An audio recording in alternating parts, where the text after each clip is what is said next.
অনেকে জিজ্ঞাসা করে আমি এই মাহিন্দ্রা গাড়ি থেকে দৈনিক কত টাকা ইনকাম করি। আসলে যত পরিশ্রম করব তত টাকা ইনকাম হবে, চাইলে আপনিও পারবেন।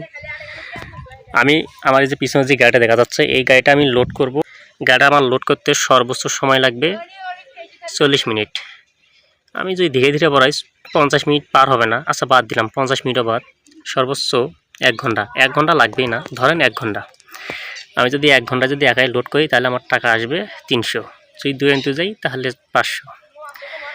আর এই গাড়িটা যদি আমার সঙ্গে কোনো, যেহেতু আমি একাই ভরাচ্ছি, আমি পাবো 300, আর ড্রাইভিং পাবো 150। এই হচ্ছে 450। যেখানে আমি গাড়ি লোড করতে লাগবে 1 ঘন্টা, আর আনলোড করতে লাগবে সর্বোচ্চ 1 ঘন্টা। এই 2 ঘন্টা আমার 2 ঘন্টায় ইনকাম হবে 450 টাকা। আর যদি 25 থেকে 30 কিলো বা 20 কিলো পার হয় রাস্তা, তখন আমার লিভারি আসবে 500 এবং ড্রাইভিং আসবে কম করে হলেও 200। তাহলে আমার একটা টিপ মারে কোন যদি 2 ঘন্টা লাগে, তো 2 ঘন্টায় আমার ইনকাম হবে 450। আর যদি 4 থেকে 5 ঘন্টা লাগে, অত লাগবে না, ধরুন 3 থেকে 3.5 ঘন্টা যদি লাগে, তাহলে আমার টাকা আসবে 700। আমি এখানে ইনভেস্ট ছাড়াই ইনকাম করতেছি, কোনো ইনভেস্ট ছাড়াই, শুধু বাসা থেকে হাত পা নিয়ে যাচ্ছি আর গাড়িটা বের করে নিয়ে আসলাম, তাও আবার 2 ঘন্টায়। আমি যদি ইচ্ছা করি আমি দিনে 3 থেকে 4টা টিপ মারতে পারবো, হ্যাঁ তাও পারবো।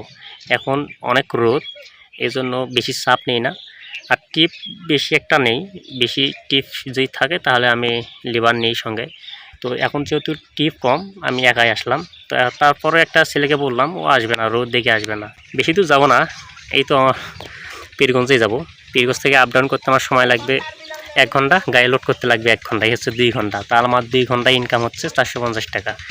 আর যদি পীরগঞ্জ পার হই, ধরেন মাদারগঞ্জ, পলাশবাড়ি, সরিবাড়ি এইরকম যদি যাই, তাহলে আমার অ্যামাউন্ট আসবে 650 থেকে 700, কোনো 600 টাকার ভুল নেই, 600 টাকা হবে। তাও আবার সময় লাগবে না, সর্বোচ্চ 3.5 ঘন্টা। আমি যদি দিনে হিসেবে আমি 3-4টে টিপ মারতে পারবো, হ্যাঁ পারবো। যত পরিশ্রম করব তত ইনকাম হবে, যত পরিশ্রম তত ইনকাম। অনেকে আবার কাজটা খারাপ মনে করে।